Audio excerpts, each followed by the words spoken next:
Ward 41 की पार्षद नीतू मिश्रा ने एसीबी द्वारा की गई कार्रवाई को बताया द्वेषतापूर्ण। जमीन मालिक के खिलाफ की गई शिकायतों के चलते बेवजह बदनाम करने के लिए कराई कार्रवाई।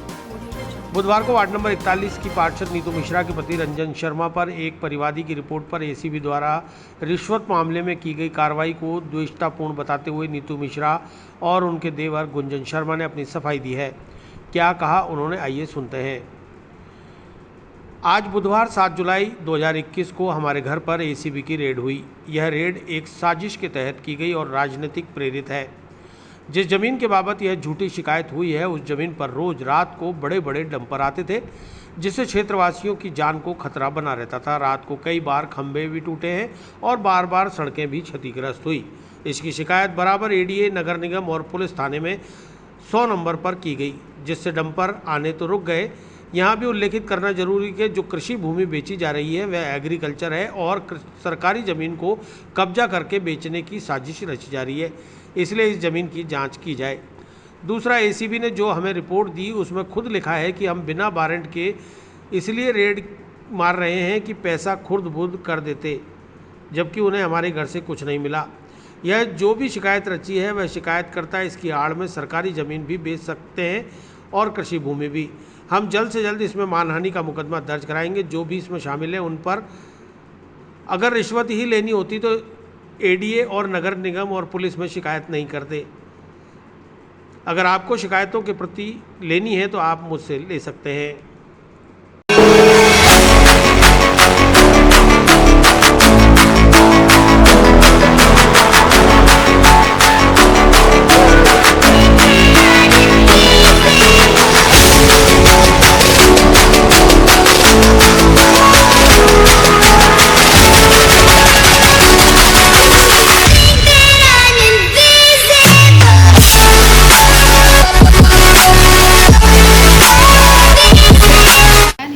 वार्ड नंबर 41 से आज हमारे घर पर एक एसीबी की कार्रवाई साजिश के तहत की गई थी, जिसमें एसीबी के द्वारा ज़मीन के बाबत एक कंप्लेन होना हमारे खिलाफ बताया जा रहा है, जिसके बारे में मैं बताना चाहूँगी कि इस ज़मीन के बारे में हमने एडीए, नगर निगम आयुक्त और पुलिस थाने में 100 नंबर पे भी अनगिनत बार व्हाट्सएप के थ्रू और एप्लीकेशन के थ्रू शिकायत दर्ज करा रखी है। विवाद यह है कि ये जो ज़मीन है इस पर ज़मीन की भर्ती करने के लिए जो डंपर थे वो 9 बजे से अवैध रूप में अनवरत आते थे, जिसकी वजह से हमारे मुख्य मार्ग की जो सड़क थी और जो फेरो कवर्स लगे हुए हैं सड़कों पर वो अनगिनत बार टूट चुके हैं। टूटने के कारण जो बीच में जब एक दो बार जब बारिश आई तो उन गड्ढों में पानी भर गया, जिसके कारण कई क्षेत्रवासी हमारे दुर्घटनाग्रस्त हुए, जिसकी शिकायत हमने एडीए, नगर निगम और पुलिस महकमे पे भी लिखित रूप में दे रखे हैं, जिसकी रिसीविंग भी मेरे पास है, जिसकी तारीख मैं बताना चाहूँगी कि 22 जून और 25 जून को हमने एडीए और नगर निगम दोनों जगह दोनों बार लिखित में एप्लीकेशन दी है, जिसमें व्हाट्सएप के थ्रू भी हमने मैसेज भी किया है और जाके भी शिकायत दर्ज कराई है, जिसके फलस्वरूप नगर निगम के द्वारा उस व्यक्ति को एक्सीएन के द्वारा उस व्यक्ति को पाबंद भी किया गया था, जिसके कारण डंपरों का आना रुक गया। तो इसी ये जो एक विवाद था, इस विवाद के फलस्वरूप उसने हमारे खिलाफ ये साजिश रची है, जिसमें मुझे और मेरे पति को फंसाया जा रहा है। मैं आपको एक और बात बताना चाहूँगी कि एसीबी ने अपनी रिपोर्ट में भी ये लिखा है कि हमने बिना वारंट के ये कार्रवाई की है, क्योंकि अगर वो पहले से हमें बता देते तो जो भी राशि जिसका ये नाम ले रहे हैं वो राशि हमारे घर से नहीं मिलती। जबकि मैं आपको बताना चाहूँगी कि एसीबी आज जो रिपोर्ट लेकर के गए हैं उन्होंने उसमें लिखित में उन्होंने लिखा है और उसकी रिसीविंग भी हमें दी है कि जिसमें उन्हें कोई भी अवैध या किसी भी तरह की विवादित ना तो कोई दस्तावेज़ मिले हैं हमारे घर से, ना ही कोई राशि मिली है, ना मेरे पति के खिलाफ, ना मेरे खिलाफ या मेरे विरुद्ध कोई भी इस तरह की अवैध या विवादित सामग्री उन्हें कहीं भी कोई उपलब्ध नहीं हो। जिसमें कि उन्होंने हमारे पूरे घर पे छापा मारा था, पूरे घर की चेकिंग करी थी, उसके अंदर उन्हें कोई भी इस तरह की सामग्री नहीं मिली है। दूसरा, मैं ये कहना चाहूँगी कि अगर हम जिस तरह से ये हम पे आरोप लगाया जा रहा है कि रिश्वत ही लेनी अगर हमें होती तो हम ना तो नगर निगम और ना ही आयुक्त महोदय को और ना ही हम पुलिस थाने में शिकायत करते। ये सब हमने हमारे क्षेत्रवासियों की प्रॉब्लम को ध्यान में रखते हुए ही उनकी समस्याओं को आगे बढ़ाया और इसीलिए हमने ये शिकायत करी थी। और शिकायत करने पर ही जो व्यक्ति इससे संबंधित है, उस व्यक्ति ने जब उसे पाबंद किया गया तो उसके फलस्वरूप उसने हमसे साजिश के फलस्वरूप उसने हमें इस बारे में फंसाने की कोशिश की है।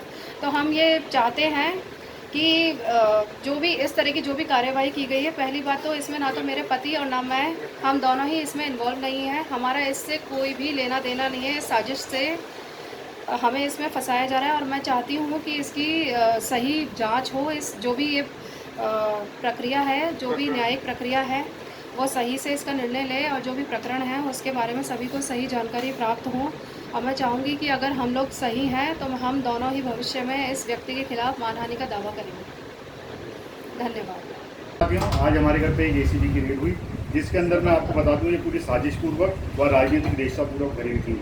ये एक जमीन को लेकर उक्त मामले में 40 लाख रुपये की झूठी रिपोर्ट एसीडी में लिखी गई। एसीडी ने अब हमारे घर पे आई चेक करने के लिए, तो जो उसमें हमें तहरीर रिपोर्ट दी गई, उसके अंदर एसीडी ने लिखा कि हम आपके घर पे बिना वारंट के आए हैं और क्योंकि हमें अंदेशा था कि आप माल को खुर्द-बुर्द कर देंगे, पैसे को खुर्द-बुर्द कर देंगे। ऐसा एसीडी को हमारे घर से कुछ भी नहीं मिला।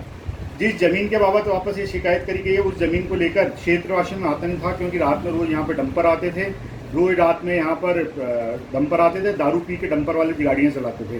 कई बार हमारे पोल टूटे, कई बार हमारी सड़कें क्षतिग्रस्त हुई हैं बार बार, जिसको लेकर हम कॉलोनी वासियों में आक्रोश था। इसी की शिकायत हमने बराबर एडीए नगर निगम और 100 नंबर पुलिस पर करी, पर जिसको लेते हुए एडीए ने नगर निगम ने तुरंत ही उस व्यक्ति को बुलाकर इस अवैध डंपरों के आने पर रोक लगाई। साथ ही मैं आपको बता दूं, इस ज़मीन की आड़ में इसकी जांच होनी चाहिए, क्योंकि इस ज़मीन की आड़ के अंदर सरकारी ज़मीन को दबाया जा रहा है और सरकारी ज़मीन की भरत करी जा रही है। इसमें कुछ कर्मचारी भी शामिल हो सकते हैं, इसलिए इसकी जांच जरूर करानी चाहिए।